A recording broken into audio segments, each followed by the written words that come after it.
जी अस्सलाम वालेकुम रहमतुल्लाहि व बरकातहू। क्या हाल है सब सारे भाई ठीक ठाक। अल्लाह पाक सब सलामत रखे खुश रखे। बिजली का बिल आया पे तकरीबन 24,825 रुपये बिल है। इंदे की मीटर बंद पे रहा है 2 महीने खराब मीटर आ उनका बिल 24,000 गल दिते क्यों पिछले साल के यूनिट जोड़े वह पा दिते हैं।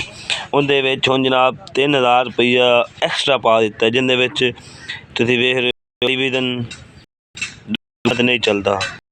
टेलीविजन की है जी फीस 700 रुपया, general sale tax 514, income tax 214, file tax थले मजीद टैक्स है थले जनाब फिर फ्यूल टैक्स फिर फ्यूल मद फिर टैक्स आ गया जी, फिर फ्यूल टैक्स कोई आ गया जी, फिर फ्यूल टैक्स है फिर जनाब टोटल 2200 रुपया ये हो गया 3,221 रुपये। ये में जनाब मजीद टैक्स पाया हुआ 24,000 2 महीने मीटर बंद पे रहा तो 0-0 लेकिन उन्हें जनाब अपना काम पूरा किया है।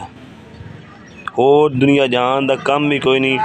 टेलीविजन भी जनाब पाए दुकाना के बिल कोई गल है करन दी इन्हां दी।